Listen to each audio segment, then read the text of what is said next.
It's back to school. So we have a very simple meal that you can prepare in 40 minutes or less today on Let's Cook.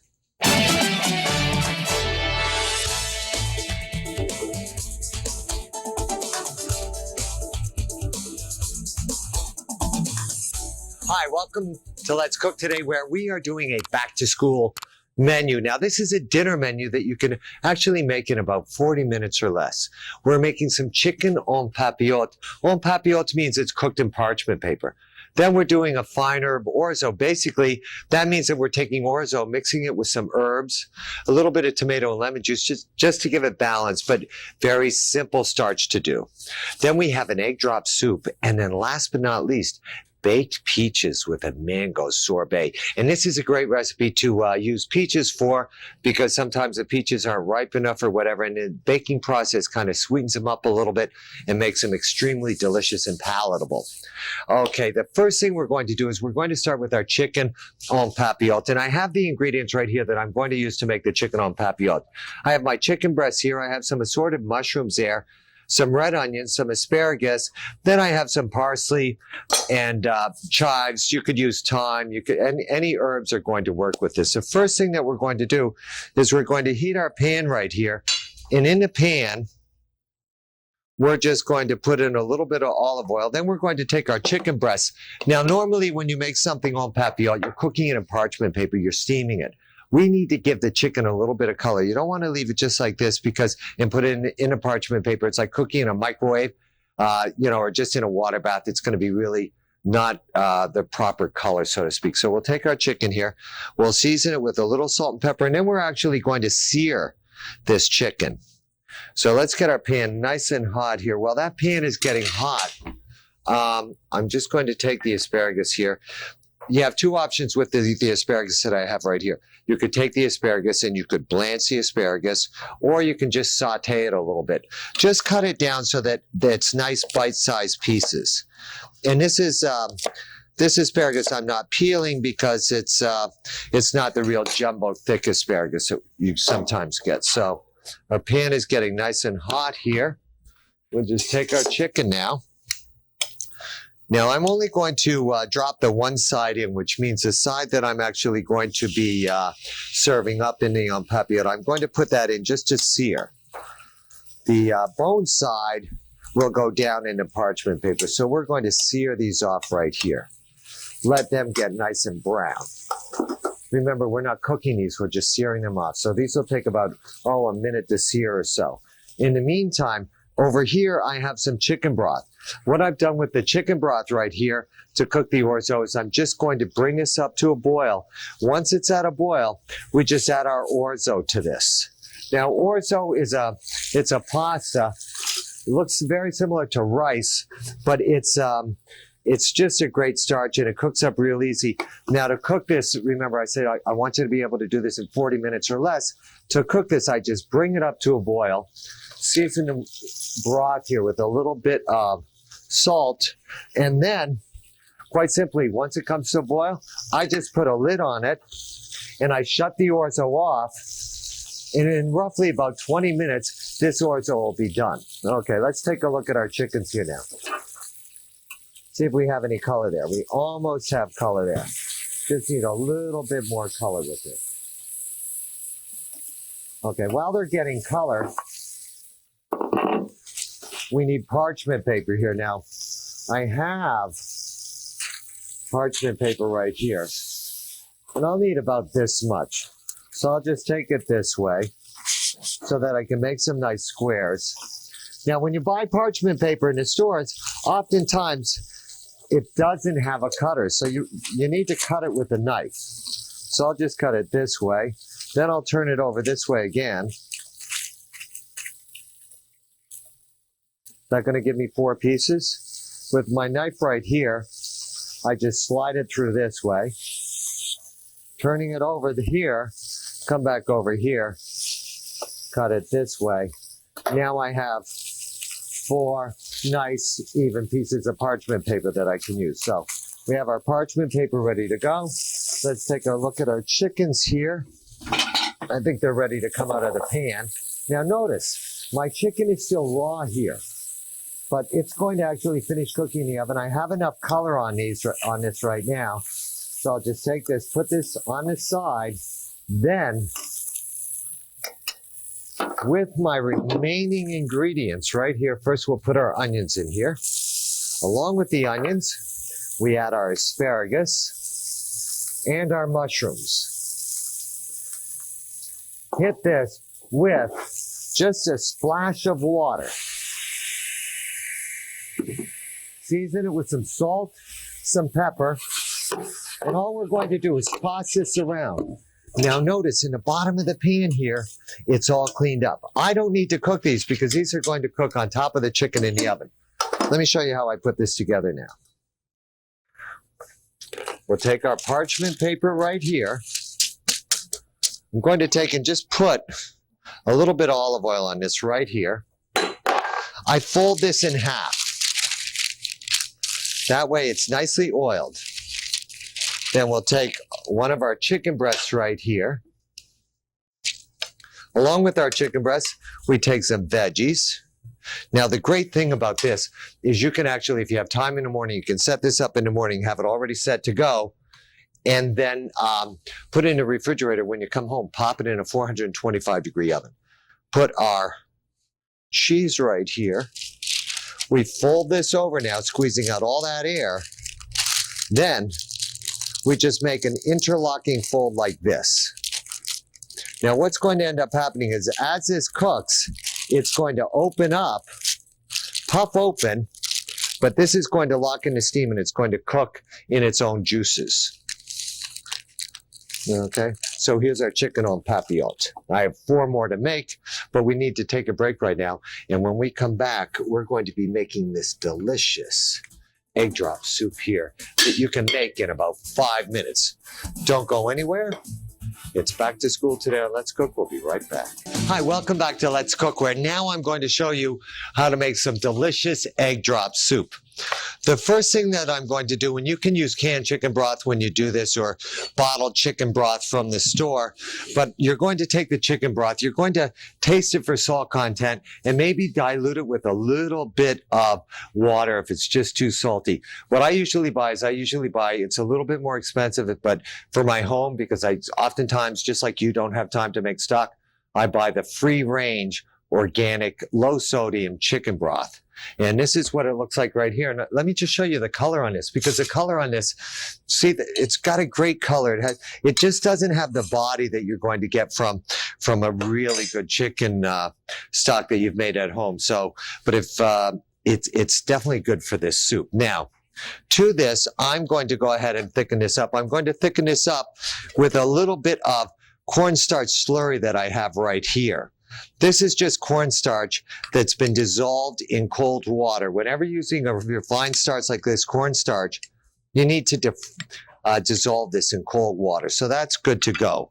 In the meantime, to flavor the soup, I'm going to take some eggs right here, and I'm going to use 4 eggs. So we'll go 1, making sure there's no shells in there, 2,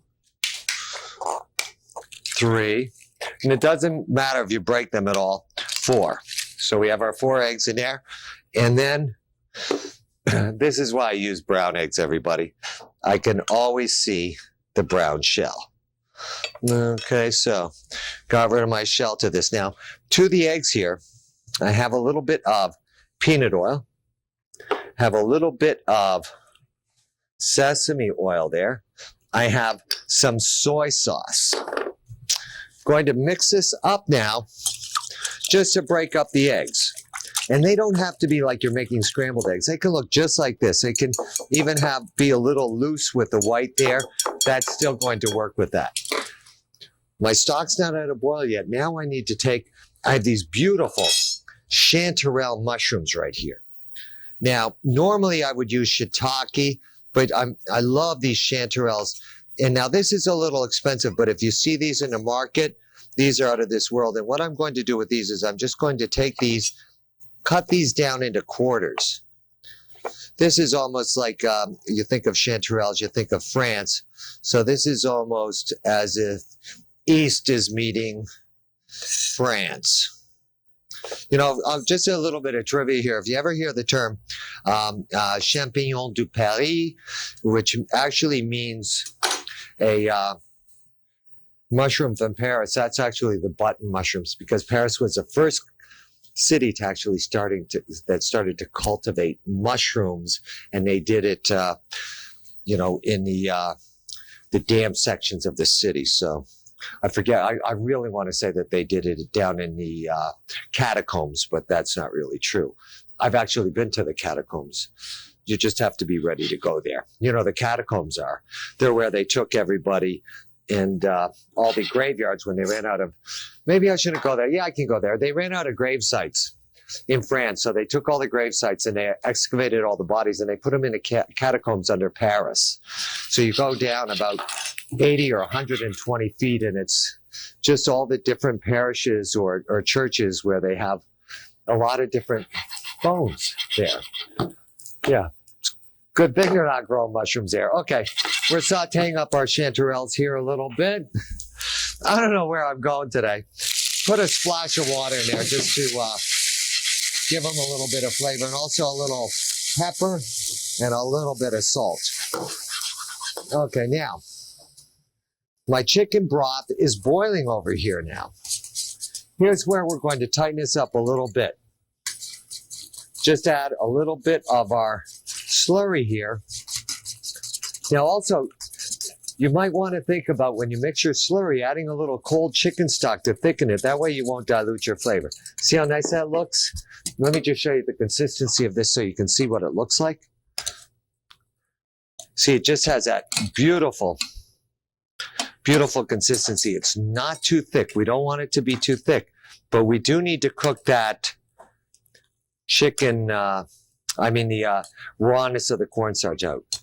See how nice that looks? Beautiful.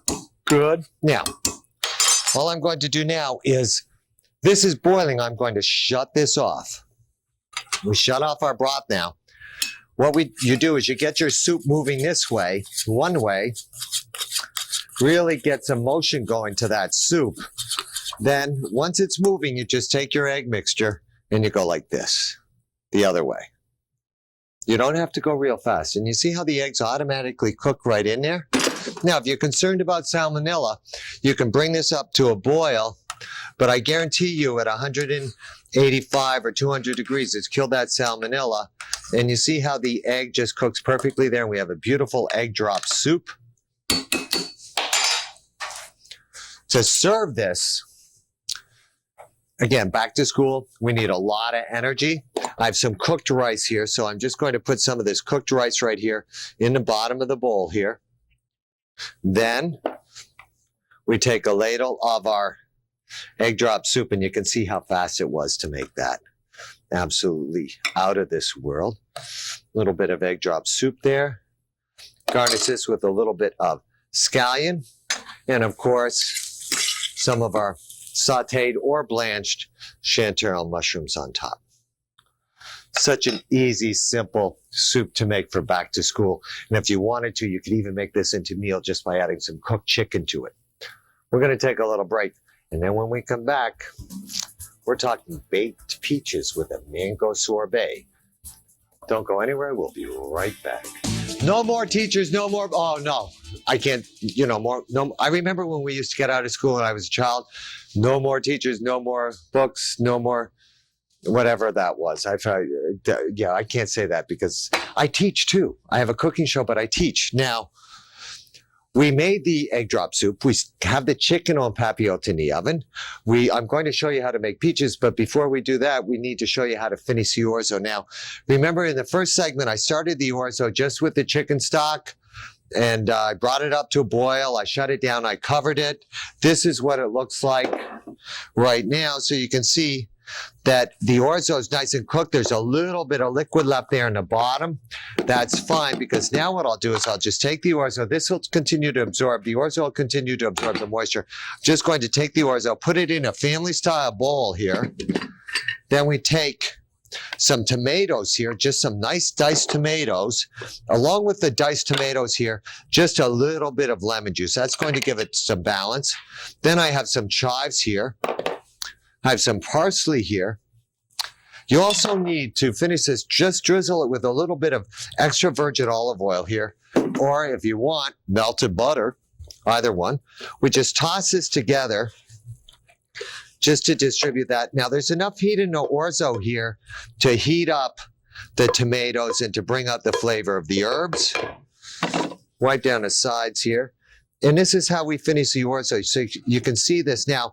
If you want to use even canned diced tomatoes, go ahead and use canned diced tomatoes. It'll work too. And then I'll just finish this with a little bit of herb on top here. Also, if you wanted to add a little bit of cheese to this, that would be nice too. So that's our orzo. Now, to make the baked peaches, I have the ingredients right here.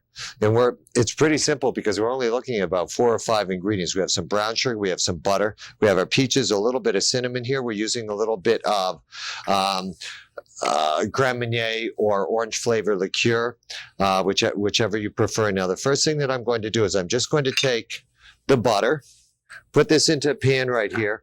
Along with the butter, I'm going to add my brown sugar to dissolve it, a splash of water, and a little bit of Grand Marnier or orange flavored liqueur. Okay.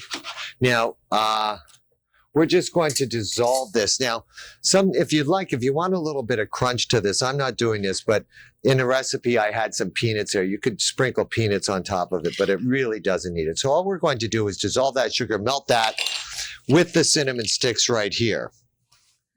Then we take our peaches right here. Just going to cut the peaches in half. You'll leave the skin on these peaches. So I just take the peaches, cut them in half, break them open this way, break that open this way. Now, the stone is always going to sit on the one side here. Just come in. Be careful when you pull that out. Just take your time.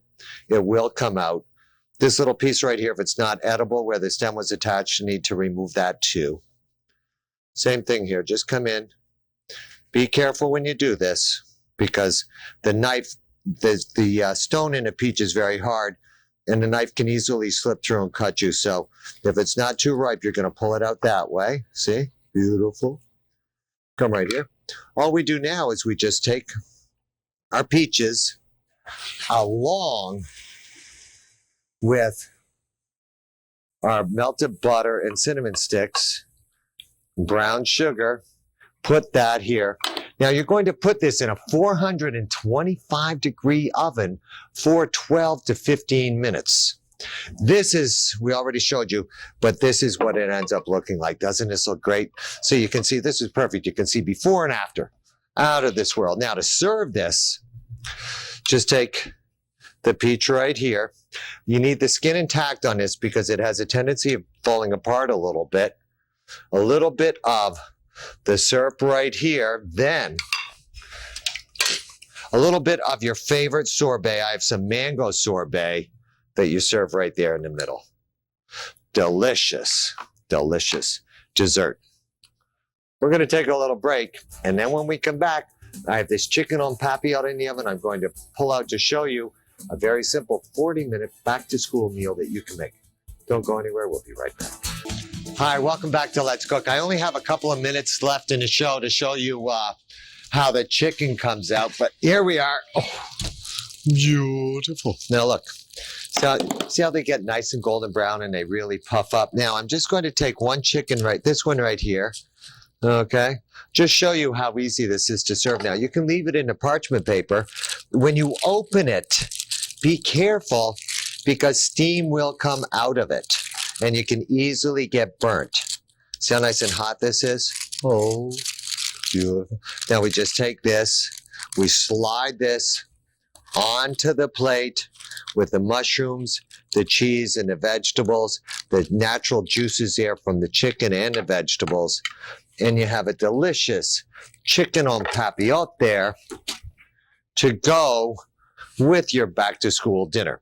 Now, this chicken en papillote that I showed you here, you can do this with fish, you could do it with scallops, you could do it with shrimp, you could do it with chicken.